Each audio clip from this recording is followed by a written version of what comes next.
Good evening, dear friends, and welcome to tonight's Boys from the Baltic Star. It's Friday night, and when it's Friday night and the three of us are here together, we play Traveller. What a treat it is! Thank you so much for joining us. Spares, John, anyone else that's here, thank you. We appreciate you. And my dear friends below me, I appreciate you. Um, we're going to run till about 1 a.m. It's 11:18 here tonight in the UK. We're going to run till about 1. Stormzy, konnichiwa to you. Hope you're well. So we're going to run just short of a couple of hours. So it's not too long. There'll be a little break in the middle. I've started back at school. I'm only 17 this week, and so I'm tired. So I forced an early finish. We all have the right to veto on an early finish. We do it beforehand. So this week it's me demanding an early one, and they're very kind and they're allowing it. If it's your first time, you're very, very, very welcome. Please feel free to chat if you so wish. Look, Storms is chatting, John's there, Sparrow's there. If we're not busy, we might message as well, have a little chatty chat with you. Things that you say, if you want, may turn up in the stream, in the episode. We are very interactive, so we screw all over the third walls, the fourth walls, even if there's a fifth wall in any pentagonal rooms we go into. We're all over that, so just get involved. It's supposed to be chill out. It's like sitting at the table with us, dear friends. Speaking of which, you can interfere with our game properly by clicking on that red sun and spending some points. Let's see what's there today in the Imperial credits. For 1 credit only, as always, I'll drink to that. Other channels make you pay hundreds to make us drink. We like drinking. So for 1 credit, we'll raise a glass if you agree with something. I'm not drinking for the next 3 weeks, though. Stupidly, I've decided to take 4 weeks off alcohol, like some idiot. So just the tea and squash me. Now, Duane looks incredibly confused at this. Is that related to the ongoing chase of the cricket score? Like, I like to think I wasn't my best last Sunday. I don't think it was because of drinking, but maybe in the back of my mind it was. Um, Also, I had 2 very busy weeks, a lot of drinking, and I suddenly thought, no. Let's be sensible for a few weeks. It's good. It's good from time to time. Yeah, it's got to be done. It's got to be done, whether it's 3 weeks or 3 days or 3 hours without the drink. Everything can be useful. What else we got? The more points you spend down the bottom, 1,000. Give us a boon. Go on, we love boons. 800. Name an NPC. They'll be in the story forever. Your suggestion becomes canon. Anything pinkish should play music, and we'll just require one of us to pose or something like that. You can make one of us talk about anything of your choice for a whole minute. You can make someone hit someone or something in the game with clonk. You can make Stefan steal something with Stefan's Sneaky Masterclass, or Sarai give off one of her scouting words of wisdom, or make Agnar pay for something. So have a click, or maybe cheer for your favourite newsreader, Yana, or your proper favourite newsreader, Muffin. Get involved. Just enjoy yourselves. Ben's resplending. Oh, the music isn't working for Ben Resplendent. I thought I got that working. You got Resplendent anyway, Ben. I have Resplendent. You have Resplendent. Fantastic. Let me check if other things are making That's noise. his default setting. He's just always resplending. Oh, none of the sounds are working tonight. I had Thingy open as well. Lousy thing. Oh well. We'll work it out. We'll work it out in post. I better introduce my friends, my colleagues, and then we'll get on with the show. So, my name's Luke. Hello. I'm in the top right these days just because of the formatting of screens. Yana is up. I play 2 characters in this game. I play Kara and I play Soraya. Kara is an artist, a hacker, a carouser. She's on her very best behaviour right now. Normally, she's sharpied all over the wall of a new place by now. But as you'll learn from Ben in a second, there's a reason why she hasn't. I also play Soraya, who's a scout. She was a scout for many, many years, travelling on her own. So her personal skills aren't the best, but her love of mimosas and cheesy balls is top notch. Now, there is someone who she shares a love of cheesy balls with, and they're played by the man below me, who is looking, if I may say so, rather spectacular tonight. He looks trimmed. He looks trim. He looks on top form. He is my brother from another mother. He's the housewife's favourite, the well-groomed Floofmeister General. He is the magnificent Ewan. Good evening, Ewan. How are you? Oh, thanks, Luke. I'm really good. I'm really good. You All the best look for you the look really good. Luke intro. You're too kind. You're too kind. Thanks. Has life been treating you well this week? If life was throwing fruit at you, what would it be this week? What fruit would it be? Yeah. Today probably blueberries. You know, they're quite small. They're quite sweet. Little bit out of the ordinary, but they're not going to do any lasting damage. Just like To the you, best really. of my knowledge. Oh, Thanks. why don't you tell us about your Very little lasting damage. very last- It's what I aim for. small, sweet, and we've got an NPC. Thank you, Stormzy. Ben will write that down as Ewan introduces his character, Dr. Ooh. Francis Nathaniel Stein. Lovely, good name. Very good name. Yes, please tell us who you play. So going from a great name to a not so great name, I play indeed Soraya's partner in Love of Cheesy Balls, Stefan Miller, who is our somewhat roguish, sneaky, currently dressed, because this is important. We're not allowed armor where we are, so currently dressed in his baby pink dressing gown with coffee mugs on. Yeah, I don't know what more I can say about him, really. That sort of sums it up. I also play Agner Arnson, who is our former general, dressed in his best smart attire. It's kind of very much like his army uniform, but without anything that would be considered an identifying marker. He doesn't want to come across as though he's still serving. But it's very much in the same light. Normally dressed head to toe in his combat armor, feels somewhat naked, I suppose, at present. But he's the floofiest of all of our crew. He is tends to be our go-to medic, and that's him. Beautiful. What a guy. They're all wonderful guys.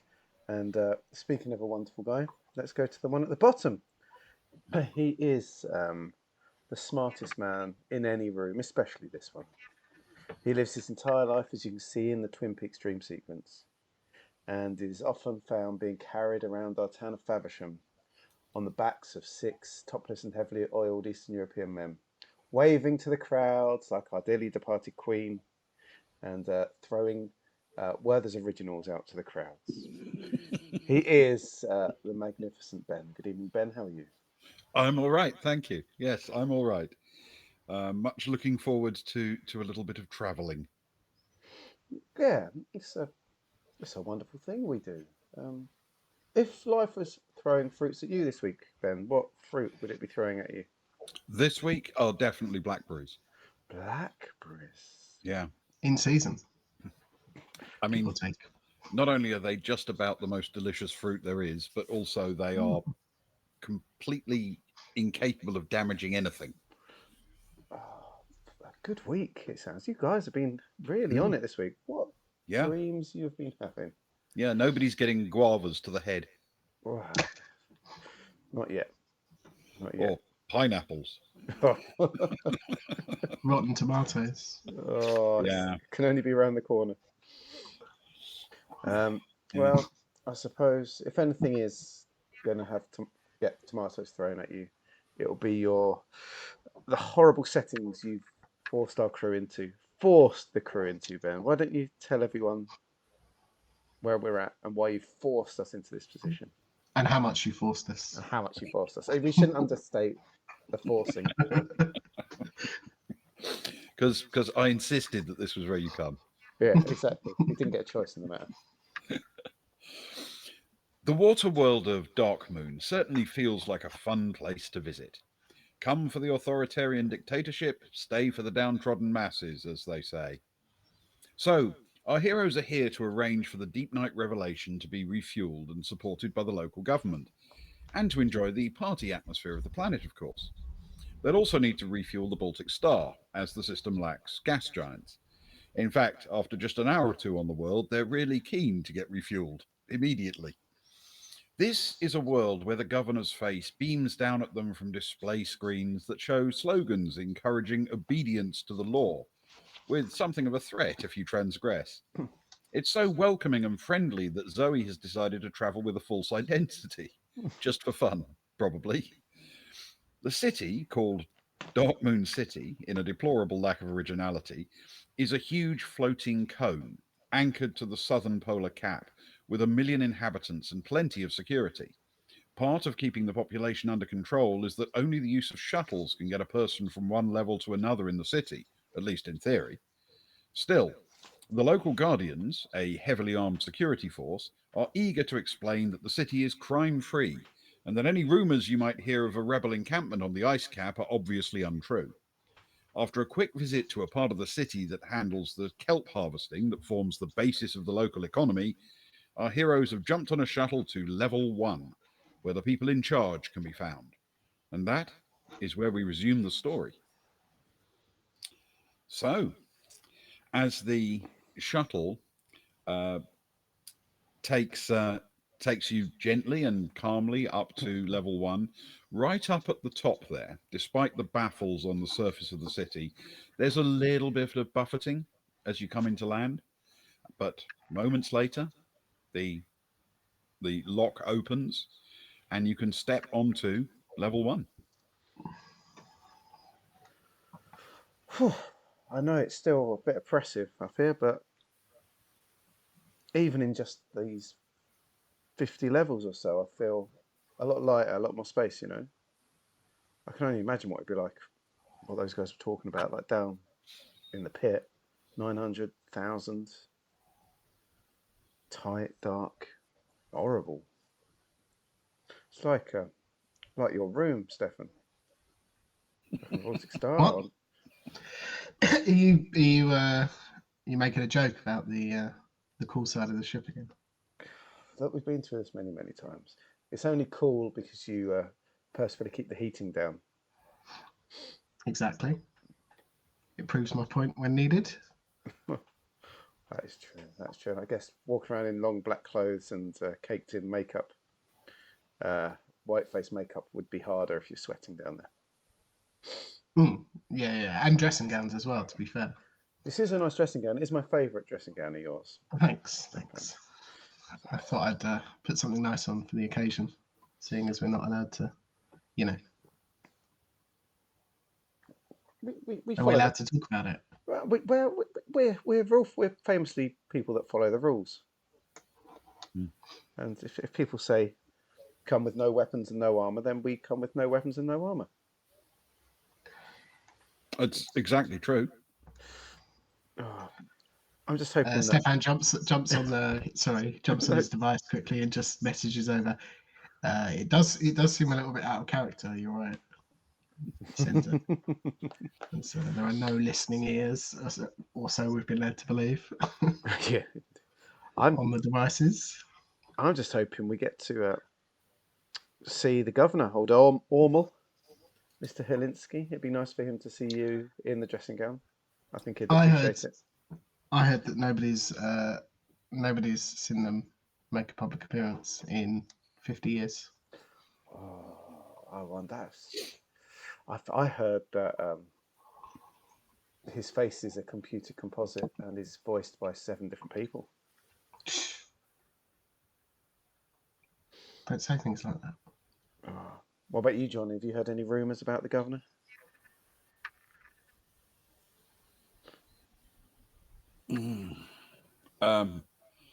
Well, not exactly rumours, but this place gives me the creeps.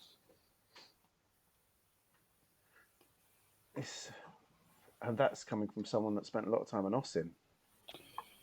Yeah, but Osin had a certain rough, relatable nature to it, I think. This just feels like everyone's staring at you all the time.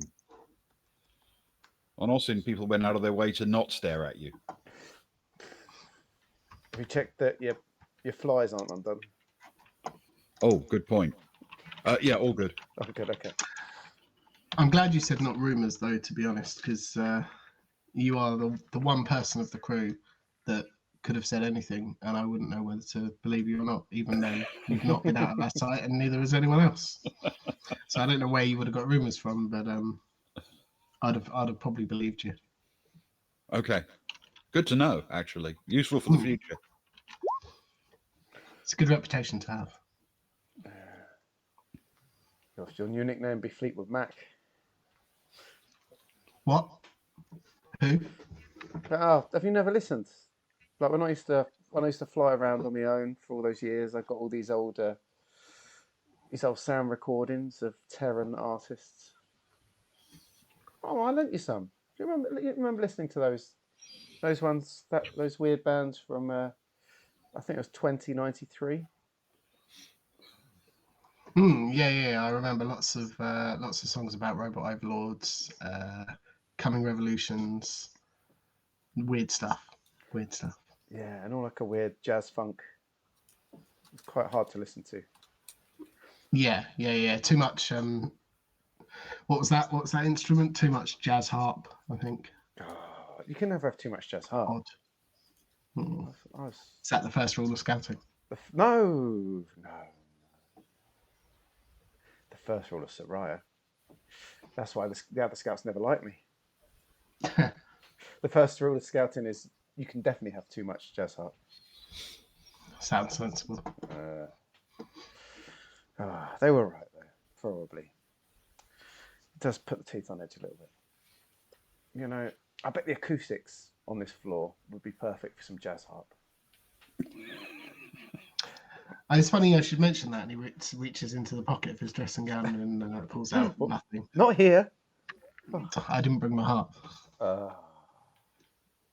Well, next time we're back, maybe we can tell the old Deep Night Revelation to stack up on jazz harps and get there. They'll have loads of musicians on that ship. There's going to be thousands. You know, scientists love a musical instrument when they're on their downtime. Do you know what though? That does make me think. If we could collect, like a local musical instrument from every planet we stop on the way, and then when we reach our final destination and we await the arrival of the revelation, we can put on a performance for them as they come in. I love it. I like what would be the instrument from Darkmoon? The sound of someone's boot crushing on the face of a worker for all eternity. Don't say that out loud. No, I don't know. Maybe a recording of maybe a recording of the governor. One of his messages. We could like turn it into a loop thing and play it over the top. Unless they've got any musical instruments, you never know. Might be a music-rich planet. Looks around the oppressive familiar corridors that are on presumably most levels. You never know. I'm sure down the bottom it's just like those old Terran films showing plucky Irish ocean goers playing on their guitars and their accordions, merrily singing along with hay on the floor in absolute poverty. I'm sure it's just like that down in the pit. Is that another weird scouting reference that I don't get? Yeah. I mean, we've spent so much time without spending good time together, Stefan. I think you used to get all my scouting references. We need one of these weeks, instead of us just hiding away, learning all the time. It's always either learning during the day and getting drunk at the bar at night. We should spend a week or two getting reacquainted with culture. How is the learning going, by the way? It's a good idea. I'm up for it. It's good. I've been, as you know, I've been working on my archaic combat recently. I'm not far in, but I'm learning to fire. You can talk about weapons on here. I've firing a bow. It's pretty good. I made Kagsy sit at the end of the corridor the other night, and I took aim from the other end with one of the arrows that Kara got. I made him wear a little dainty hat on top of his head. Gave him a few bottles of whiskey to calm his nerves. But we'll finish that story there. I don't want to. Yeah, don't spoil it. We can catch up properly during I'm a week of.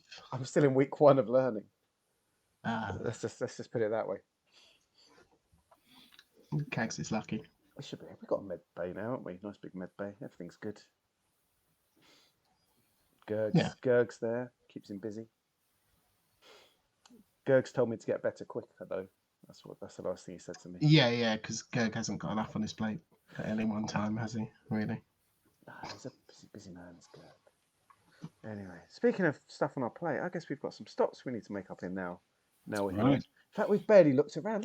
Let's look around at the majesty of our surroundings. Stepping onto level 1, it immediately feels quite different.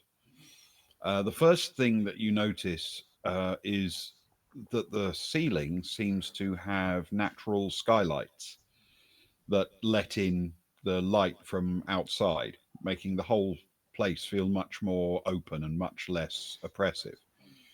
But it's not just that. You can see all the way through to large windows that face out over the ocean. And the majority of the space is made up of little pod offices and separate units that are scattered artfully across the floor, so that as you walk, you're constantly walking through what feels like a big open concourse, just broken up by various spaced units. Most of these seem to be offices, but there are also significant areas that are left unenclosed for lounges and comfortable meeting areas. If this had been your first sight of the city, you'd have probably thought it looked quite elegantly designed and quite nicely laid out for comfort. It's very different from the industrial space you visited on level 51. Everything is brightly lit, it's well signposted, and the sort of areas where you have to walk between two pieces of structure are wide and quite inviting. There are lots of signs indicating which way to go, and they seem to be context sensitive. So as people walk past, it shows helpful suggestions as to where they might be heading. Are there as many posters of the beloved governor up here? As far as you can tell, there don't seem to be any. Interesting.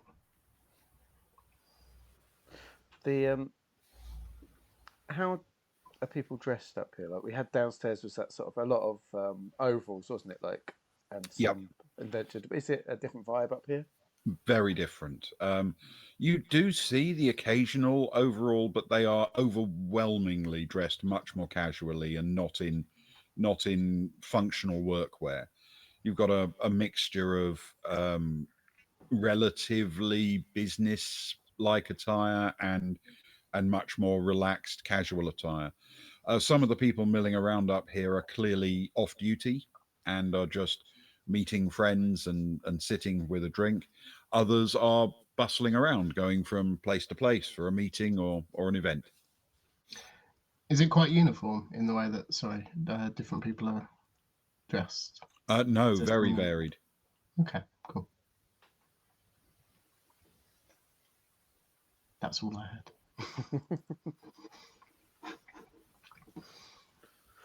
Wow, this is pretty different. I think I've changed my mind totally on this place. Love it. Let's stay here. I'm still not sold, that far. For one, we can't get any food, so the lack of cheesy balls. 3 weeks? 3 weeks, no food. 3 weeks, no cheesy balls. 3 days, no supplies from the ship's bar, and 3 minutes with no oxygen. I think those are the general rules, aren't they? The rule of 3. Yeah. I'm glad you remembered something I taught you. Well, these things are important in scouting. Yeah. Very important. especially the food in the water. Yeah, exactly. And I'm feeling a little bit thirsty already. You know, they said we can have water, didn't they? Water, but there's no nice places to eat or drink. Oh, it feels weird as a crew wandering around without taking a seat in a bar. We could go to one of those sort of like casual meeting areas if you want and pretend. Oh, can we? Should we go Sit and have a fake sip? mimosas. I Or do you like want it. to? What's the time? We've only got till what was it? Is it 6 o'clock? 6:30. 6:30, isn't it? 6:30. We've got to be. Maybe I said 6 o'clock. To make Just sure to we're be out. on the safe side. Yeah. It's always better to go early than You know, late, I'm isn't always it? cautious. Six is when you have to be effectively On the leaving. shuttle. There. Oh, shall we grab a comfy seat and work out what our plan of attack? I don't mean attack aggressively. What our plan of movement is. A plan of manoeuvre. Exactly. Absolutely. Well, there is no shortage of comfortable lounge space for the group to settle down into.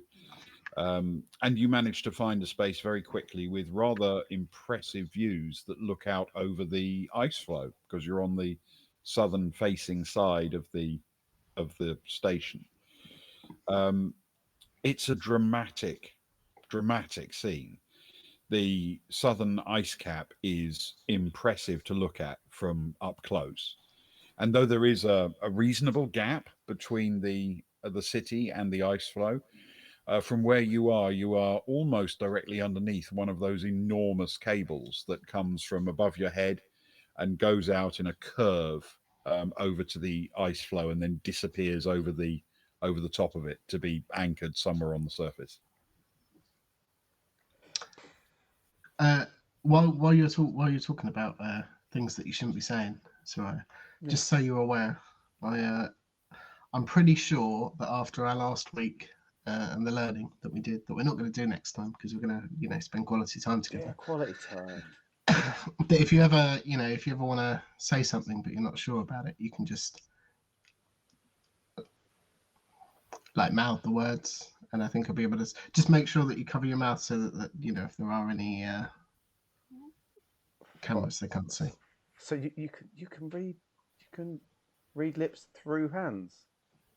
That's incredible. Oh wait, no, maybe not.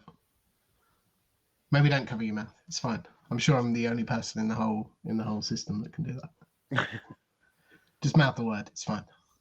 That's good. That's good skills, man. Is that what you were doing? Yeah. I was watching a load of Kara's old videos with the subtitles on. And it turns out if you watch, I think it worked out to be about 50,000 hours worth of Kara chatting away. There's enough of a varied vocabulary in there that you can pick up a reasonable amount of words. Even with her accent. Oh, funnily enough, accents don't actually come. Now that I'm an expert, accents don't actually come across in reading lips. That's pretty impressive. What about Agnar with all his shaggy tufts? I think that might prove more challenging. If I'm honest, we could give it a go. Worst case scenario, I can just make up what he's saying. That tends to be, sort of what we hear sometimes anyway, right? Yep. I'll tell you what, Stefan. Why don't you prove it? So I was going to look around to see if there's just anyone, just even a casual chat. Is there anyone within eye range, Ben? With just any like 2 or 3 people having a chat that we can kind of see but can't hear. I'll tell you what. Roll a streetwise for me, please, Thank with you. intellect. +1 is +2. Oh, didn't warm these. Oh, let's see. It's a 7. 7 + 2 is 9. Okay. Then as you look around, you actually spot a likely looking pair, 2 men wearing business attire are sitting at an angle that means they're pretty much face on and seem to be earnestly discussing something of importance to them. Yeah, hey, Stefan, look. Go on. Now's as good a time as any. Show me your skills. Why don't you read? Tell me what they're saying. Oh, you've put me on the spot now. You know I don't like doing things in front of people. Can Right, you roll fine. a lip read for me, please? Yeah. With as this is something you've Dexterity. done for training, I'm going to go with education, please. Oh, that'll be a flat roll then. Oh no. Oh, that's good though. That's a 9 Oh. Okay. plus 0. All right. You won't get everything necessarily, but the conversation seems to be about the kelp harvest. There are a few unfamiliar words, but basically one of them is saying that the harvest numbers are down on where they were this time last year, despite the fact that the reports they have from the subsurface are very much would very much imply that the kelp is doing very well this year. But for whatever reason, less is coming back on the ships this time around. And the other one is arguing that the reason for that is because the workforce is deliberately on a go slow and trying to reduce their efficiency without doing so obviously and falling foul of any punishment they might receive.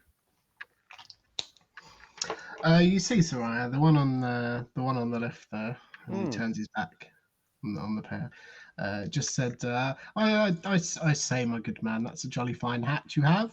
Oh. To which the other one replied, what are you talking about hats for? We were in the middle of a conversation about the kelp harvest. And then there are a few words that I didn't quite understand.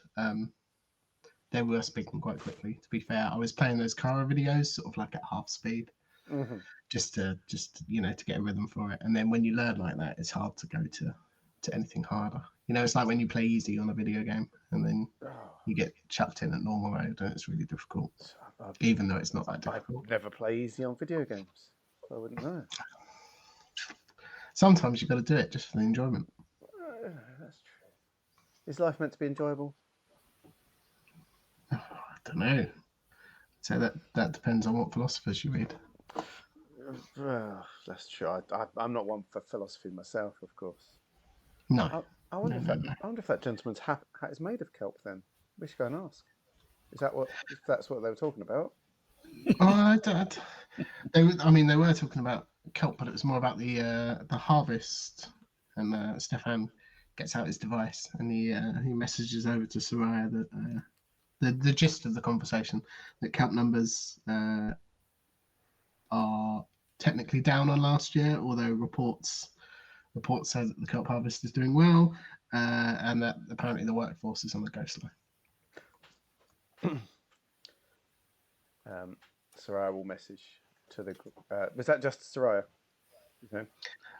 No, actually, probably to the group. I suppose they don't necessarily need context, do they? It's not Stefan's style to give people context anyway. Soraya will message back to the group to say, so no trouble with the workforce then, ? Exclamation mark, question mark, exclamation mark, poop emoji.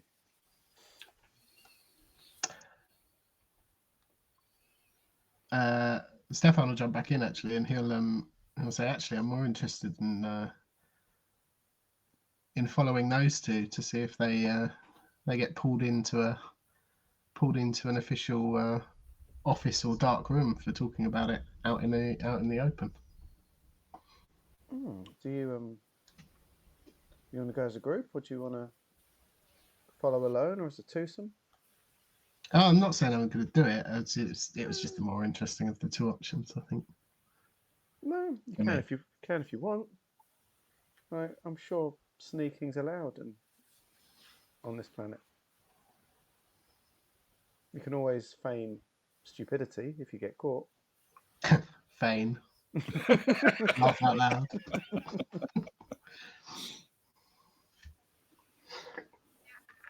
Well, if I'm not needed, or if people want to join, we could. But it seems he checks the time. What is the time, Ben? You've probably got now about 2 hours, I would think.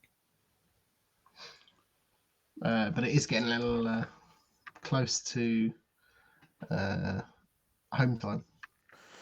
At least for the day, at least. If you want, you can make that your day. I think looking at the time, we're going to be back tomorrow anyway, and we need to sort out about checking we can get fuel. Why don't I'll tell you what. I fancy an adventure. Why don't you and I go follow them? We can chat, pretend it's less suspicious in twos or threes. That's true. We could take Zoe or Johnny with us, and then the others can go and try and sort out some fuel. That feels like a good day one. Back to the bar for drinks, and then back tomorrow for some deep night chat. Yeah, good plan. Good plan. But look, you can be like the captain of the team. Look at those two eager young people there. It's older. On one hand, you've got Johnny Cress. On the other hand, you've got Miss Farmer. Who should we take for a walk? Are you thinking only three of us? I think four will be two. Yeah. I say three's company, four's a crowd. Right? Something like that. Farmer, you want in? Yeah, I could go for a walk, and I fancy stretching my stealth muscles a bit. Is that all right, Johnny? Yeah. Yeah, anywhere but sitting down doing nothing. Stefan will fire a message over to Soraya personally. Just say, I don't think Miss Farmer would be particularly interested in sorting out trades for another ship. This feels more her speed. Sorry, I'll message back. Seems like Johnny's keen as well. Should we just go the four and leave the two boring ones to do the business? It's a lot of responsibility, but I think they can handle it. Cool. Agnar, mate. Are you all right? You zoned out there for a second. You okay? What? Huh? Who? Have you seen these screens? Look, they change when you walk towards them, and then when you walk back, it stops and it's something else. Yeah, it keeps suggesting the barbers for you. I don't know why. Yeah, they're obviously broken. This one is. No, it's working. Look, when she sort of pushes Stefan towards it, you see, it tells him about chest hair manicures. So it's working. Yeah, it's just stuck on hair regime though, isn't it? It's a big hair regime place. This place. It feels. You know what they say about Darkmoon? It's all about the hair. It's the look. While we're talking about such exciting things, myself, Stefan, Zoe, Miss Farmer, sort of quickly catches herself, and Johnny, we're going to go for one. Don't write that down, Ben. No. She's practicing covering her mouth now. she hasn't shaved for months. No one can see her lips anymore. Sorry. We're just going to go for a bit of a wander, okay? Just have a look around, sort of see, look out the windows, have a look at this beautiful surroundings. You two are okay to sort the fuel, aren't you? We've got a couple of hours before we need to go. We'll meet back. It seems a strange place to take in the scenery, but yeah, Cara, we can sort it out, can't we? Let's make a deal. Let's go find some suit and see what we can get. Oh, I thought we were making a deal. Sorry. Okay, Yeah. fine. Let's make a deal. Well, let's make a deal. You do the fuel, and I'll go back to the bar. No, I'll stay with you. I'll stay with you, Agnar. Thanks. Yeah, we can do it, Sarai. It's fine. Go take in the scenery. All right. So, leaving Kara and Agnar, the four of you attempt to subtly follow the two you were lip reading as they do stand up and walk off down the companionway. So, I need stealth checks, please, with Dex for Soraya and Stefan, and Johnny and Zoe, but I'll take care of those ones. Could Stefan try and take Soraya off a little bit away from the other two, and maybe go for the whole touristy thing, like looking around, looking out the windows, not necessarily being stealthy, but more hiding in plain sight. I'm trying to edge for streetwise here, Ben. I don't know if that's any better or worse for Soraya, but Soraya might go back. Streetwise is more about observation, not okay. activity. However, if you'd like to let the other two test their stealth and follow, and you hold back and join them once they've worked out where the two are going, then you won't have to make your stealth rolls. I feel like those two are stealthier than us in some regards. If you trust their stealth rolls, obviously. Yeah, he'll aim to do that, I suppose. As long as we've got an eye on them, then that's all we really need, I suppose. Okay.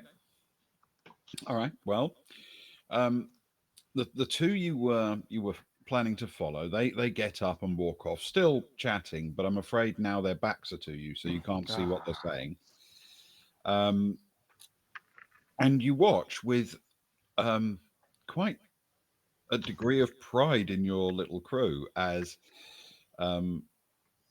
Johnny and Zoe stand up and just blend in to the moving crowd of people wandering along, following them to see where they're going, but they look completely unobtrusive. They are very, very impressive at this. And you can hang back effectively, keeping them in sight, but not in any danger of being seen by the two they're following.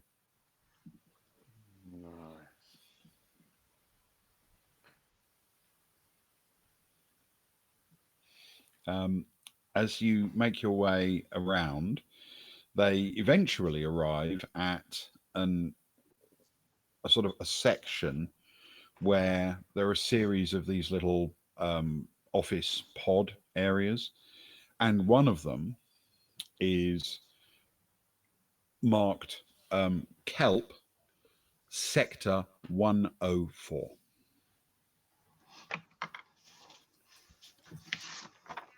Kelp sector 104. Mm-hmm. And they open the door and walk inside, and inside there's a sort of busy open plan office as well, and there are lots of people milling about, and the two of them nod to each other and move off in different directions to go and check screens and do other things. And from your perspective, you watch Johnny and Zoe just walk inside as if they own the place and start looking around. Tell you what, Stefan, they got balls on them, haven't they? I love their style. Do you think we should call them back? Are they allowed to do that? I don't know. There's a lot of people in there. I suppose if there's no signs saying stay out, right, and nobody's told them to leave, then it must be okay. We're allowed on the floor. There's no talk of permits for individual rooms, was there? No, and there's no crime, and there's no wrong-uns here, so everyone's very trustworthy. That's true. Do you think they make this glass and taps on one of the windows out of kelp? Oh, it's possible. It's possible. You know, I've got a feeling they're using kelp for everything. Yeah. It does feel very kelp heavy, this planet. I mean, if you can get away with it, it's great, right? Why you don't need anything else? Exactly. They said it was useful. So I've heard explosives. I heard, but I'm not interested in that sort of thing. No, of course not. Glass, very much more interesting. Yeah. If you get in with that dressing gown, it just goes to show we can pretty much go anywhere we want on this floor. Are you saying we should see what the reaction is and go from there? Yeah. Why don't you see what the If it's reaction worse, is, we might. and I'll pretend I don't know who you are. Oh, right. Okay. Yeah. First rule of scouting: First throw rule of Stefan in first. First rule of scouting is always make sure you're not the first one in. Yeah, that's true. Yeah. Okay. That was actually mentioned. Okay. Just before you go in, just put his hand on his shoulder. Just remember the sad story of Benny Ironseed, okay? It's just bear that in mind. I haven't got a helmet on. None of us have. Then we've already signed our own death warrants. Go on, in you go. Oh, so I've got nothing to lose. Good prep talk. Thanks. You're welcome. Go left, remember. Yeah.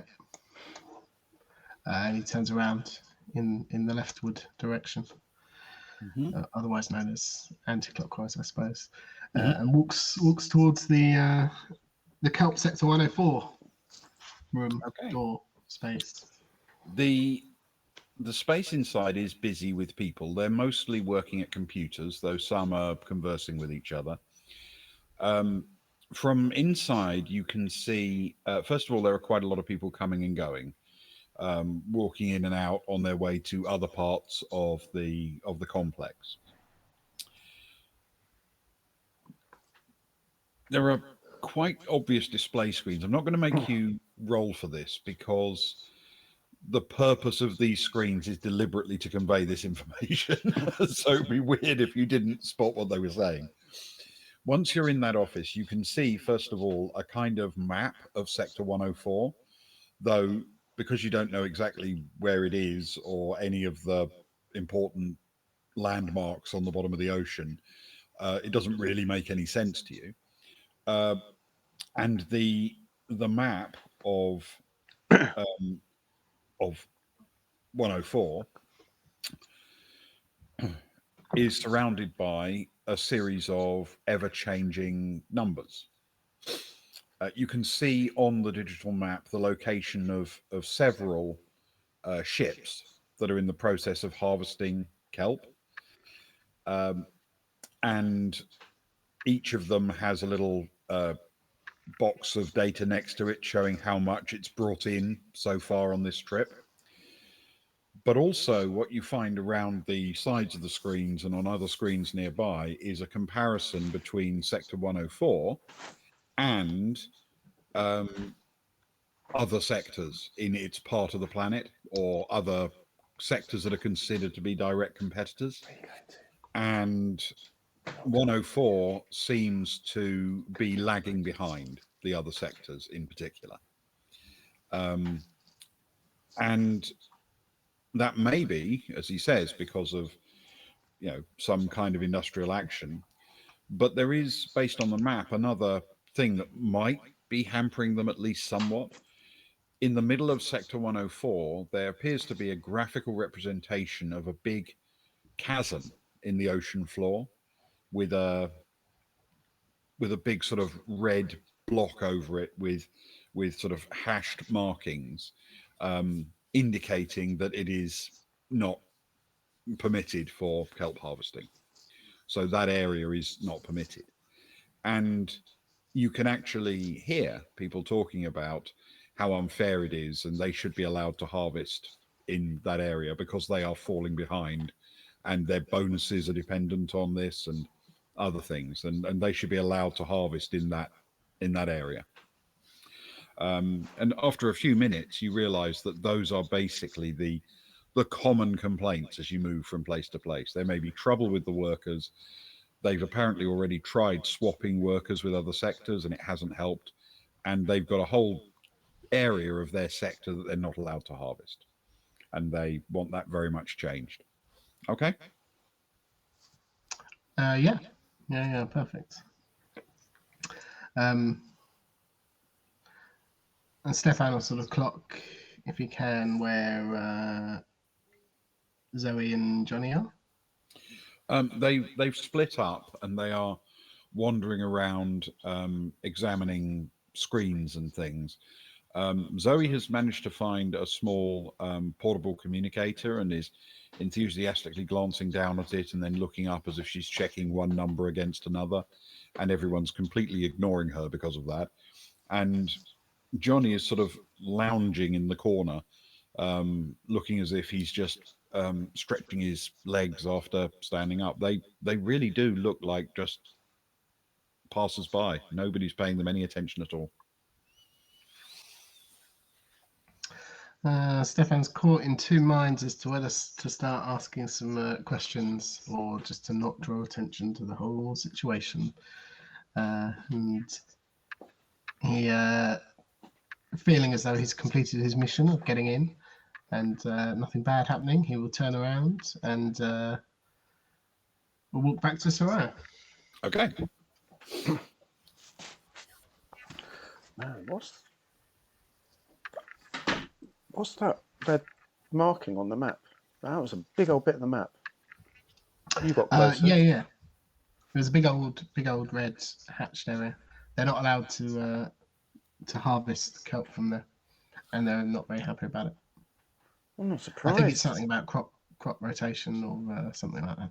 Ah, they're leaving it I fallow. didn't do exactly. Yeah, that's the one. That's the one. Yeah. It's good practice. It stops over farming. They should be happy. Well, yeah, precisely. I mean, their harvest in a few years' time will be all the better for it. Oh, they're going to be living the dream. I'm going to be honest. I'm not sure that's true. I didn't actually hear that. I just made it up. Some stuff, some words I heard vaguely related to farming, and I threw them in there. But turns out you can just walk in, even with a dressing gown on, such as this. Oh, let's not stand on parade. We've got what, hour and 40. Let's have a mooch. Come on. Let's have a poke around. It's interesting, if nothing else. We've got nothing else to do. Let's learn a bit about the culture of the place. Might pick up a bit of slang, if nothing else.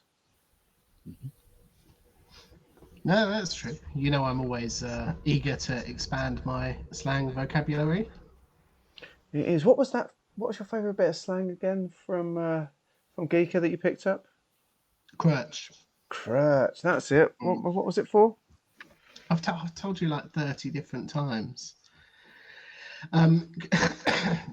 Crutch is one of those. It's the name like of the profession of those faux actors in the bar that were pretending to do the whole Wild West type fighting thing. Oh, crutches.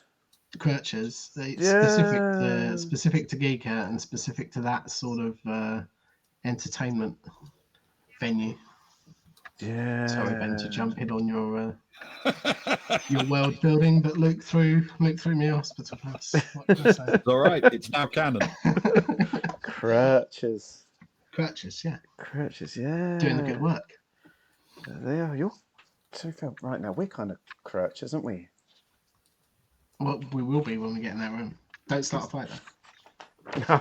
That's probably frowned upon and will probably get us removed. I don't start fights, Stefan. I end them.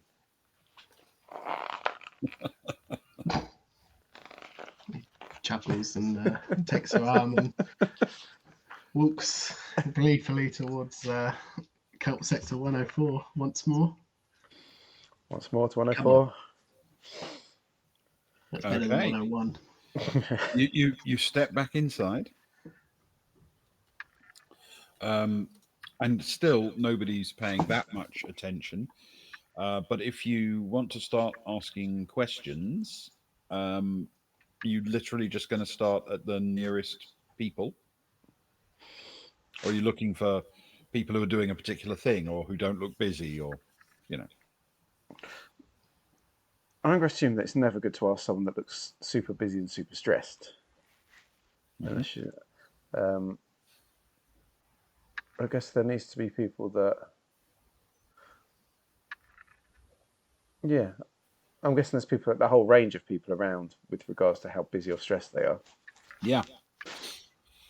Yeah. Some look much more relaxed and are just, scrolling through Johnny. a few figures. Others look tense, particularly those who are directly dealing with a particular ship.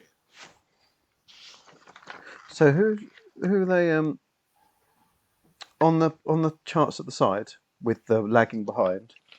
Who seems to be directly above them? You mean literally the next one up, their first target to Yeah, the first overcome. target. Yeah, Yeah. Their first target is 109. yeah. Okay. So I will sort of half grab Stefan, sort of pull him along to find one of these guys that looks interested but not harassed, if that makes sense. He's sort of looking at the screen but isn't Yep. too yeah.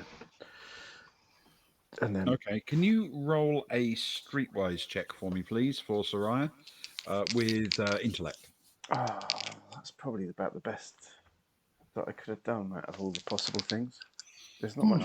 It's not This much. is Pull essentially for finding out sensors. how well you pick your target. I see.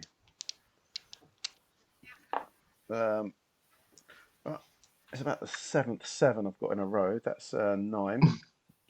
9. Okay. You find a chap who is looking reasonably unbusy. He's got a slightly furrowed brow as he's looking at what he's doing, but he certainly doesn't seem to be particularly, active and stressy. As they approach, Soraya will sort of start talking to Stefan in a sort of a slightly too loud way, I guess. So, ma'am, these 109, they're not far ahead. Surely we're going to catch them. What do you think, Steve? Any day now. Any day now. It's just unfair, man. They got their area is much better than ours, and yet still we're close. Even with the Well, workers, the way things are. Well, I heard that they've got one of those, that no-go area as well. It's all rumours, isn't it? No one's got it as bad as us. At the thought that someone else has a no-go area, the chap you're standing next to turns around and frowns and says, "That's ridiculous. They haven't got one. It's only us." It's always 104, isn't it? And sort of Soraya holds a hand out to the guy. It's always us. Clara, nice to meet you.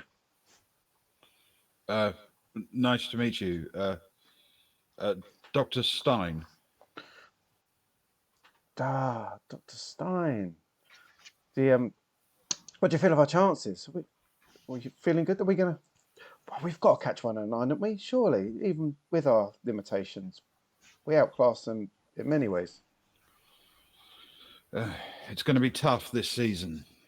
Very tough. If only they'd relent a little. But I'm sorry. Your area of responsibility?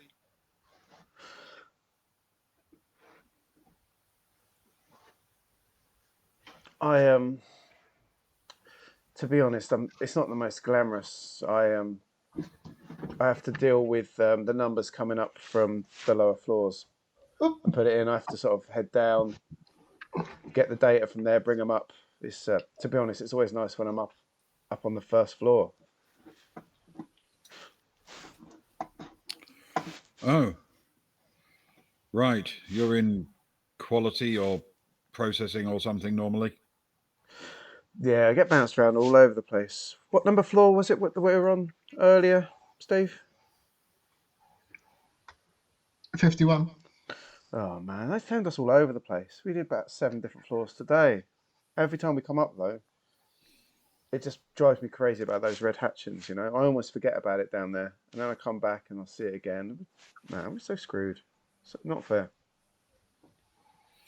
He sighs a bit and says, I was hoping you might have some clout and be able to convince them that we can harvest in the canyon. We who was Well, we did have that conversation, Steve, didn't we?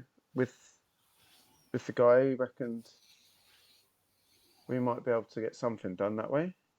It's going to take, it's going to take a lot of saying the right thing to the right people, but I didn't say it's out No, of he was question. just chewing fat though. It will never happen. It will never happen.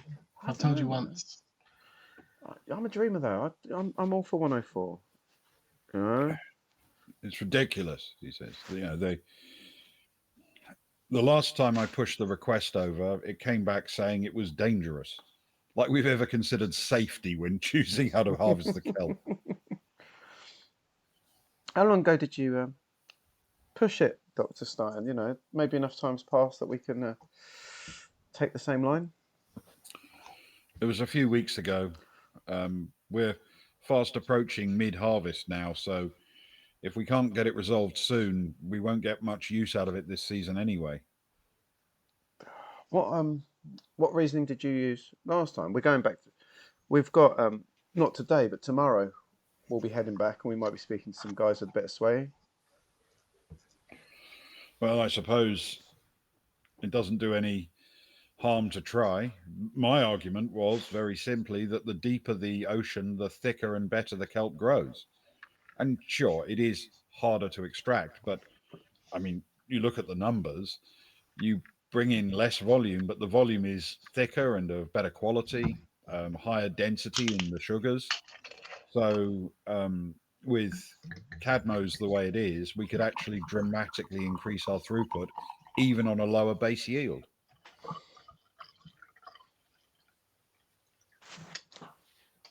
It's what I was saying to you the other day. Yeah, but you didn't Almost say word for word. you didn't say Not it quite as much. eloquently. No, I was going to say not quite as eloquently.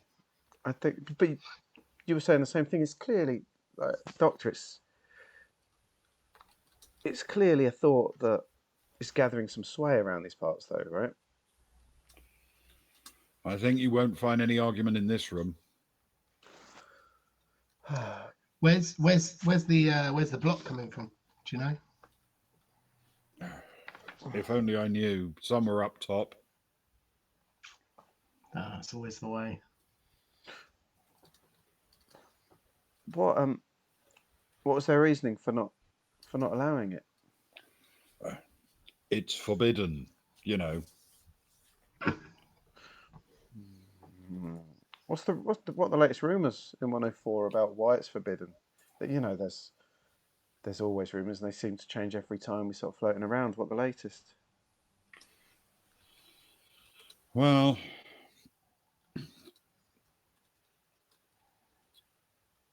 the only thing I can say is a little while ago we had a couple of our ships commandeered by the top brass who sent them out to survey the canyon and see what was there. And we were thinking they were just checking, sampling the kelp. But apparently they came back without any kelp at all, which seems an incredible waste of a journey. And that hasn't helped our numbers either, losing ships for a week. It's just not, whatever it is, they're not telling us. A couple of ships and commandeered to survey canyon. Ships, I'm guessing you never got the ships back. Oh no, they're back in rotation. They were just off our books for 2 weeks, and that's 2 weeks we could have used them. When they came back, was there anything funny about the ships? Anything on the readouts or anything that the boffins could get? Or was everything all white, clean?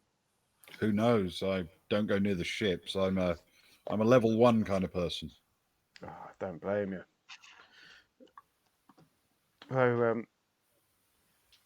So, Steve, we were heading down that way, weren't we? So we could easily pop in on those ships. Might help. How long Yeah, they've we'll been? talk to someone. Yeah, how long they've Anyone been down back? there? Yeah, someone must be, right? I like your thinking. How long have the ships been back, Doctor? Oh, probably nearly a month now.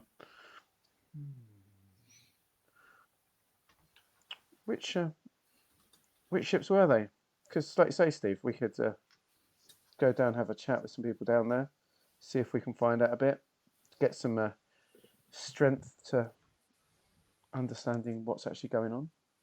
Well, as long as the good doctor wouldn't mind us providing him with some information. Well, indeed.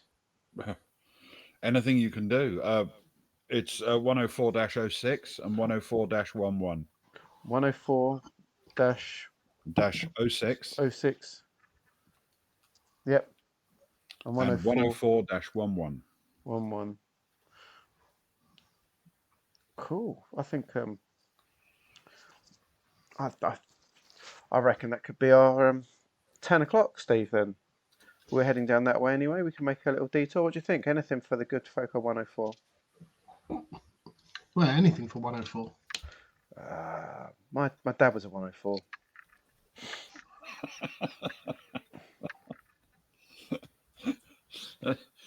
He looks at me and says, "You don't look like a lifer."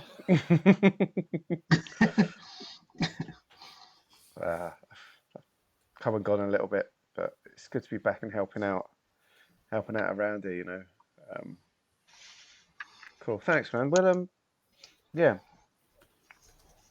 we'll go and have a look tomorrow, see what we can find out, and then report back. You know, any information that can help us out in this, level the playing field, so it were. It's got to help, hasn't it? Yeah. Well, if you're going tomorrow, 104-06 won't be back, but 104-11 will be. Okay. So 104-11. Yeah. Good to know. Yeah, I like it. We can poodle around, see what we can find. That's nice. Thanks, Doctor. We appreciate you. Oh, thank you. Anything you can do to help. This, if this sector falls too far behind, a lot of people in this room are going to miss out on their bonuses. What are the bonuses at this year? Well, for us, about 0%. So it's up then. Yeah, it's about right. Still more than us. Well, if you want the bonuses, you really need to work on this level. That's what I keep telling you, Steve. One day. You've got that romantic heart to you, you know. You love going down in the dirty depths. I'm all about this, man. Come on. Back me up. You're gonna make it. You're gonna make it. One of these days. One of these days. Why do you think I always try and plan meetings up here? That's why you're always doing favours for whatever doctor we run into. Exactly. I'm a people pleaser. What can I say? If you want something done, that's what they say. Certainly down on the lower levels. Doctor, before we go, is there any? I'm guessing you don't know any names of any of the crew down there that could potentially help us. Maybe the pilot. Is that well out of your I assume they probably have names, but I've never really cared to know them. No, it's very understandable, to be honest. That's what people like us are for, isn't it, Steve? The gophers, the go-betweeners. I guess so. Yeah. Well, we'll be back. Keep doing the good job for 104. Thank you. Right, I have to get back to the work. See if I can find a thicker patch to send the bathies to. Good luck. Just keep as close as you can to 109, so we can take it. If we can sort this out, we'll be flying high. Okay. You step out of the open plan office and find that Zoe and Johnny have extricated themselves from their work and come out to join you. And as you reassemble, that's where we will take our break. Fantastic. So, stuff. this is the monkeys join. The monkeys join up for break. We'll have to have a nice short break, monkeys. As we dip our toes deeply into this dystopian world. A vast pirate. Did you die? Did you die again, pirate? There was a hint of death and close danger in their stream earlier. Hey, Westernog, first time chat with you. Thank you so much. I hope you had a fantastic time with the monkey stream. They are absolutely fantastic. We cling on to their coattails with grim determination. That's the best way to describe it. It very much is. The post I know. Oh, soul destroying over there. Right, we're gonna shoot off for break. We'll be quick though, because it's gonna be a 30-minute rush to the end, isn't it? So we're gonna go out, quick toilet, back, wham bam. It's quite exciting what's happening. So hang around, and we'll see you all shortly. Let me get the old break thing happening. Where's it down here somewhere? Push some buttons. Push some buttons. I really set it up better that I don't have to keep changing things. That's the music. That's the break. And that's them gone. And that's me back in a few.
Ben. It is time to recount another of the stories I was once told by our former ship's steward. I can't verify the accuracy of these stories. After all, he once told me he invented soup. Once, he told me, he and a friend took over the ownership of a struggling buckyball team, languishing outside the top leagues. The team was a very important part of the local community, an industrial world where cheering on the team was something that brought people together. Of course, our heroic bartender brought the team a huge wave of success. After all, he was telling the story.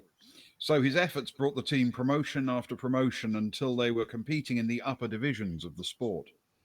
While the trophies and the success in the arena is all well and good, he said that it was the sense of pride the fans felt in their team that really made it all worthwhile.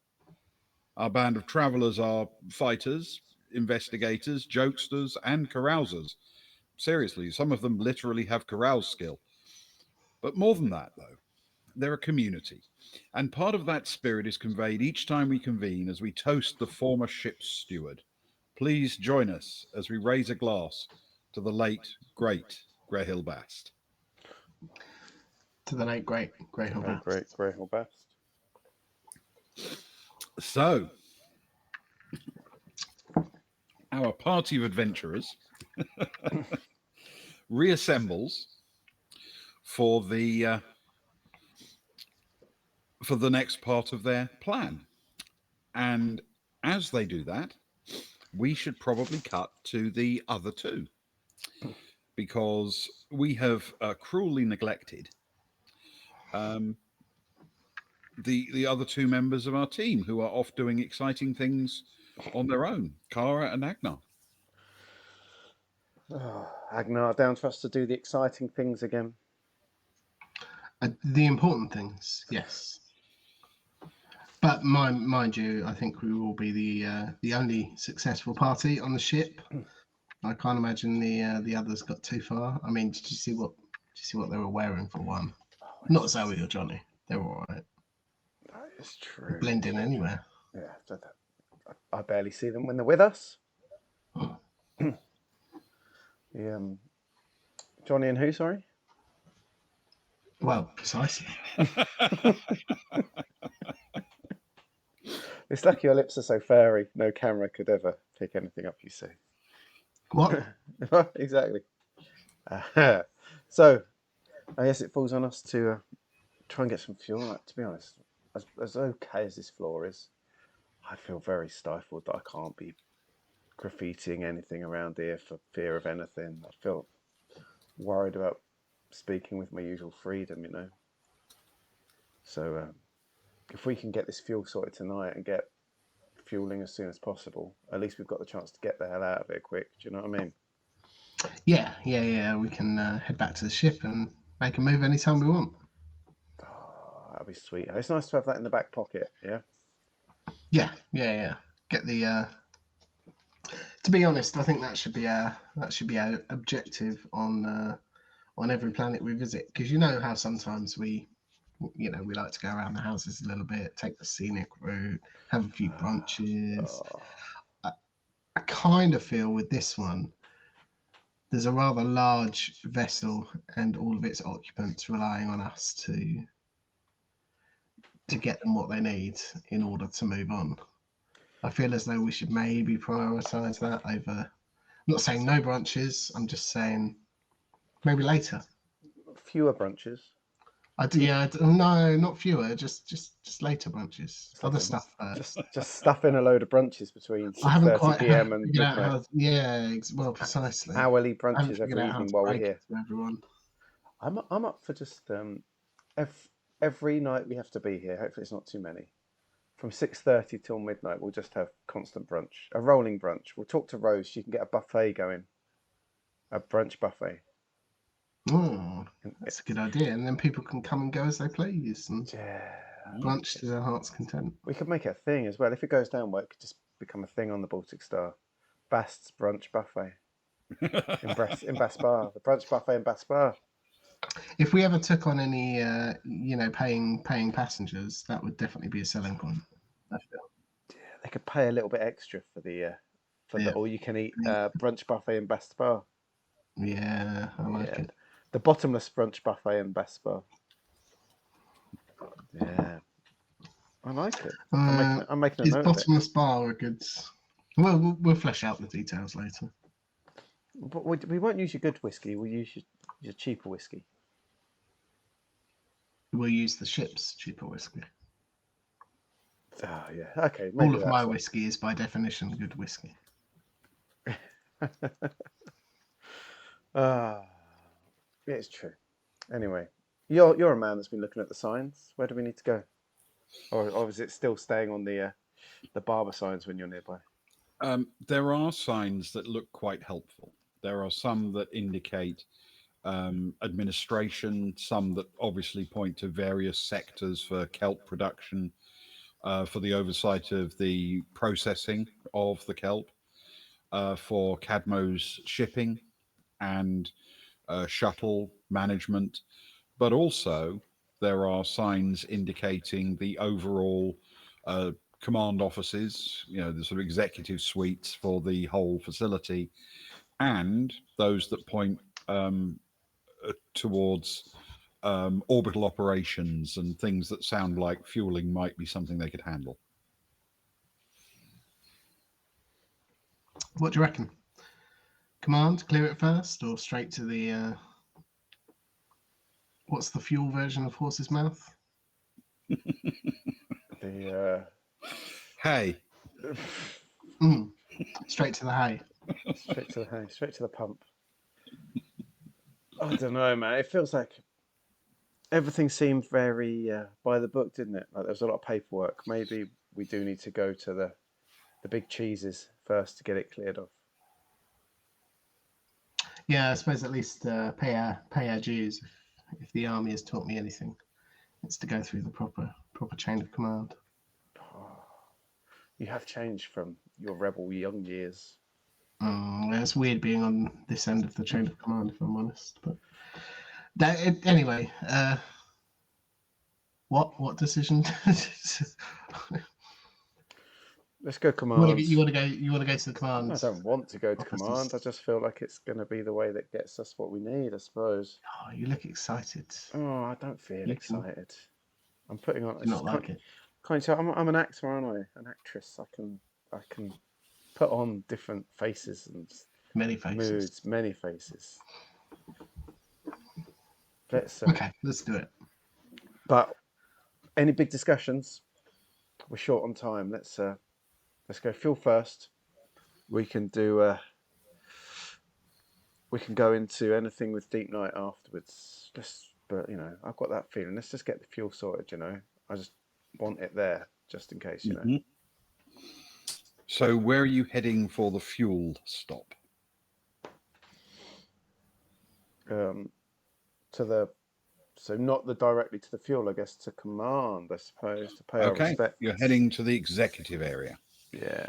All right. It's not a very long walk around the concourse. It's quite noticeable as you move through here that there's not much sign of the Guardians, those heavily armed personnel. They don't seem to patrol here very much, almost as if they don't think there's going to be any trouble up here.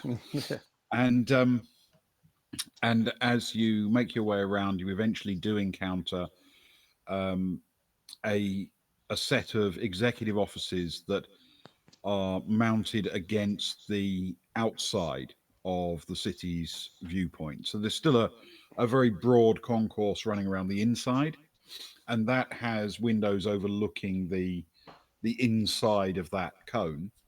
But the windows to the outside are now blocked off by the executive suite. There are doors into it from multiple directions, but they all just say executive offices, so they probably lead into a sort of open plan area. After you, Well, dear friend Kara. Thank you very much, my dear friend Agnar. I think it might be a good idea for you to start with the talking, though, because do you remember when we first came down and they checked us? They seemed to be, although they accepted me okay, they seemed to be much more taken with you being a general, Maybe you have a bit more sway. Maybe. I think they were just reading the words that are on my documentation, but it's nice of you to say so. That's right. Maybe they see you I'm as a more real than general.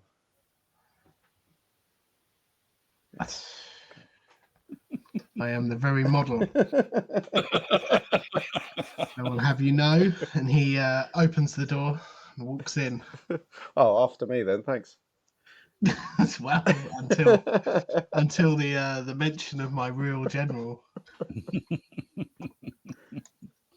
I took a knock to my physical stats for the age that it took to gain those general skills. All right. And it shows. As you step inside, you are indeed greeted by the sight of a very busy open plan office.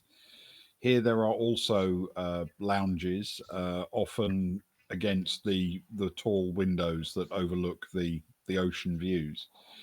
But as you look along, a series of large individual offices are marked by glowing signs and indicators of which way to go. The most notable ones point to the governor's office, an office for the guardians, and something called the safety office. I take it you don't want to go to the Guardian's office. Who looks behind them, Kara? I don't know. I think I I'll know make a you good are- guardian.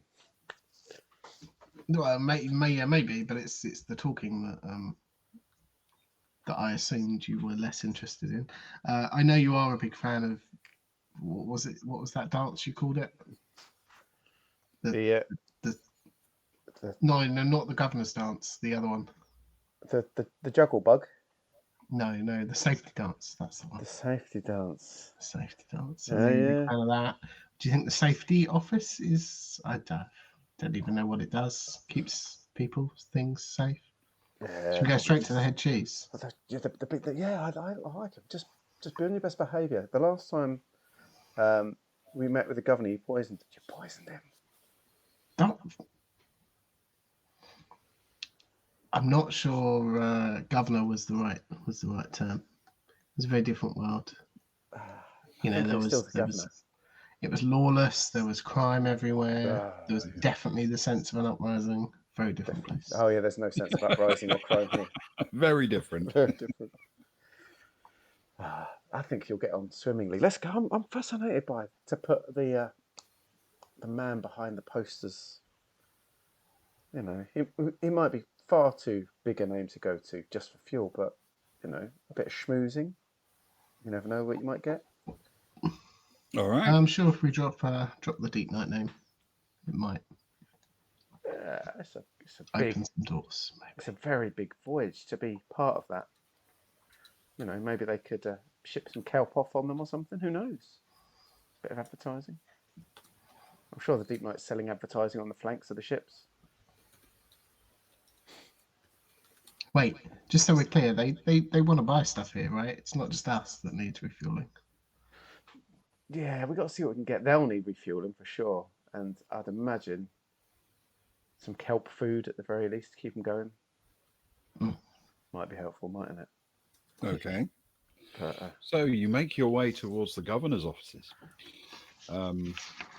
On entering, you see there are a number of waiting rooms and a series of offices and meeting rooms.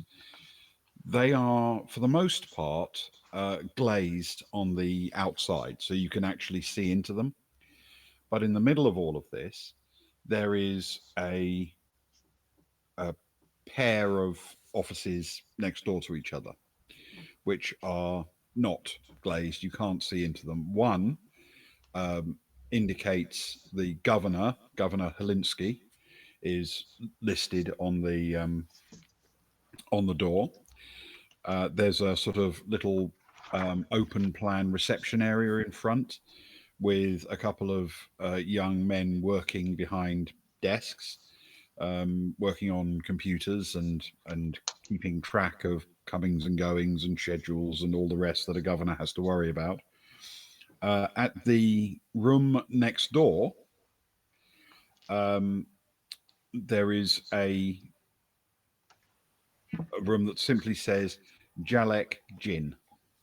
Oh, hang on. How are we spelling that? Jalek Yeah. Jynn. Ooh. Oh no, Spez. Jalek Jin. I was trying to think if it tied into anything we'd had in the past, but not yet. I thought that sounded very familiar. Yeah, I'm me just too. looking I through think my because copious I think notes. you've had Jarek's, but that's different. Hmm. Sounds a little bit furry.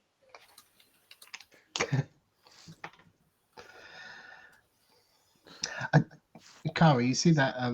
You see all that glass over there? That particular glaze. I overheard somebody talking back there that glaze is achieved through the making of the glass by the means of kelp. Were you aware of that?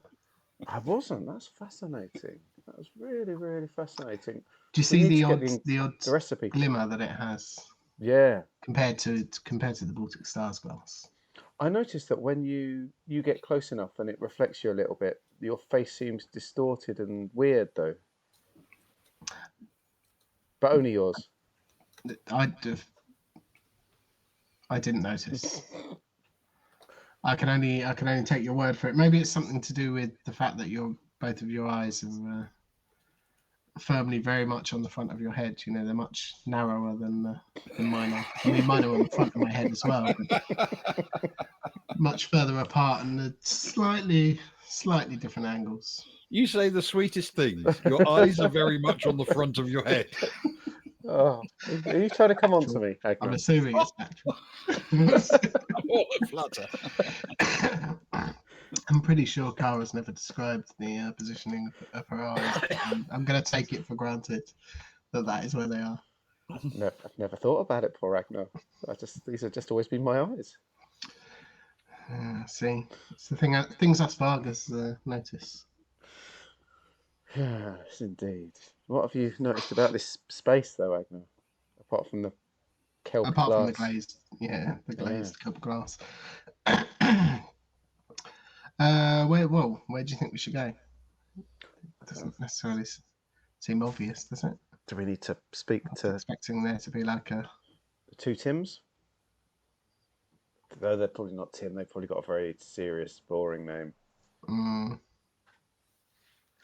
Oh well, we've got to ask somebody, right, about an appointment. Sure. So, why Please, not? please, General, after you. Well, I feel that perhaps having somebody to book my appointments for me might be might be to the benefit of the party in this situation. Mm-hmm. Oh, do you? A general answer for Governor Helensky. You think I've got the touch Being of booked the common for- man? Well, no, I just think it would give my my name a bit more clout, if I'm honest. Okay. All right. Okay. Let me pass.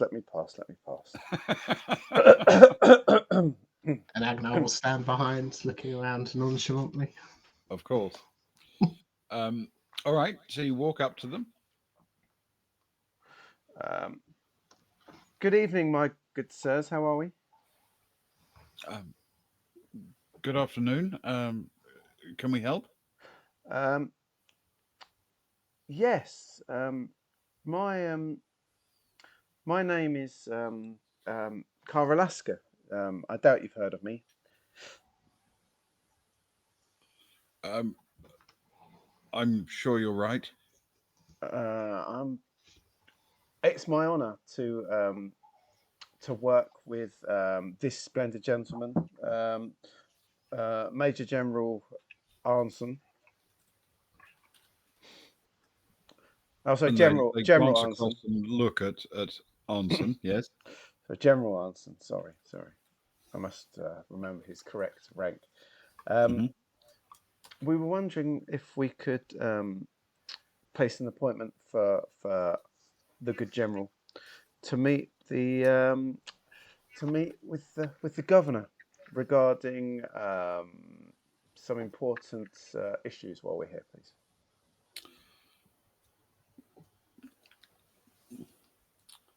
Can you roll a persuade for me, please, with Agnar's social? Oh, Ooh. oh yeah, they don't. I know who I am. That's a +2. Oh, and I get a +2 for my persuade. That's good at least. Oh, What a combination. What a team we are. You should You're introduce me using more his often. status and your skills. Definitely a +2. Oh, and with that roll as well.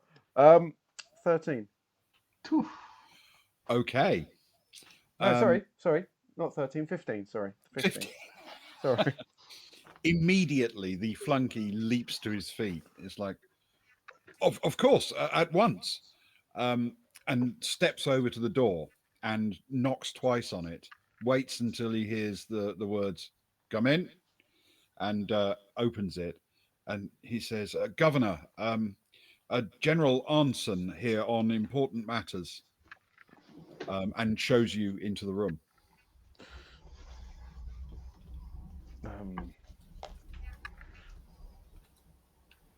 Kara shuffles forward quickly in front of Agnar and quickly shuffles in and almost half bows to face the sideway and says, your governorship, General Arnson. As you step inside, it seems odd because you're familiar with this man's face, of course. You've seen it on countless posters. It seems a little bit odd not to have a vaguely threatening slogan printed underneath him when you see him in the flesh. He sits behind an expansive desk, and he is a fairly imposing figure as he rises to greet you. He waves you forward and says, "Please take a seat." And that's where we'll call it for tonight. Yeah. Oh. Get your script ready, Ewan. You've got a lot of schmoozing to do next week, mate. I had a whole bit planned. Now I'm gonna have to write it down, otherwise I'll forget. In true you and style. Beautiful. Wonderfully done, Luke. Wonderfully done. Thank you very much. That was a very good roll. Yeah, it was. And using Agnar's social as well. I'm a Well, big fan of that. technically, I don't think it's written in the rules anywhere, but it just made sense since you were introducing him. It's almost like a task chain, isn't it? Exactly. Yeah. It's like I'm using my silver tongue, but using his using his gravitas. gravitas. Yeah. Yes. Perfect. In this very specific situation. It does make sense. It felt right. We have a Rosie's cat. Oh, excellent. All right. Good times. Okay. For those that have not come across this before, one of the things you can spend money on, there's a side story which we decided we would do years ago when we started this. So there's an ongoing story of one of our NPCs, Rose. On one of the planets, she bought a cat, a small kitten, and the side story follows the adventures of the kitten, I suppose. And it's a nice way to look back at the ship and other crew members and things. It's a beautiful thing. Okay. Freya Kranev had been a part of the Baltic Star's crew for months now.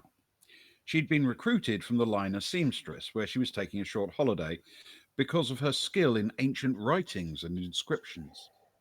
You might think there would be little of that to do when voyaging with a group of traders and chancers, but there had been a number of opportunities to use her talents, as a series of old carvings seemed to be of great interest to a number of the people they encountered. People like Anton Fess. Whenever she had a spare moment, she was examining pictures of the carvings they'd found in two locations on Geeka, notably on the artificial island of Heronhau.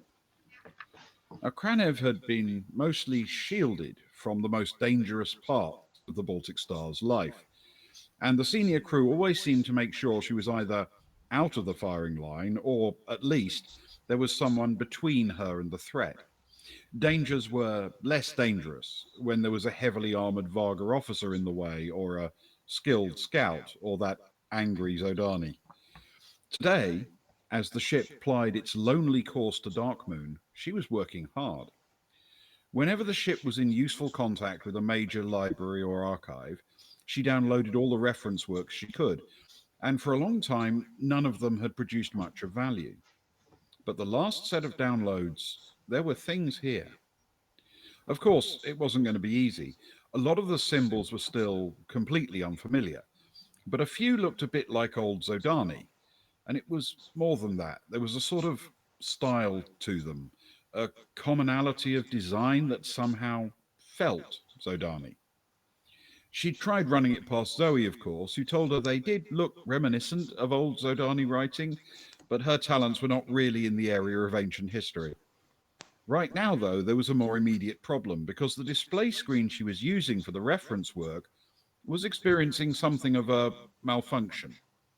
Part of the screen was currently obscured. There was a small black and white kitten sitting on it.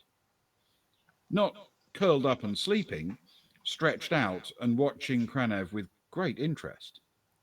Every time Kranev looked at a particular part of the large screen, the kitten extended a paw or rolled happily over to block her view. It wasn't accidental. Kranev had tried pushing the kitten aside, putting it on the floor, even putting it outside the cabin and closing the door. When outside, the cat made the sort of noise that implied it was being waterboarded, and inside, she always climbed back onto the screen. Cat Aralesti stopped by to bring Kranev a mug of tea.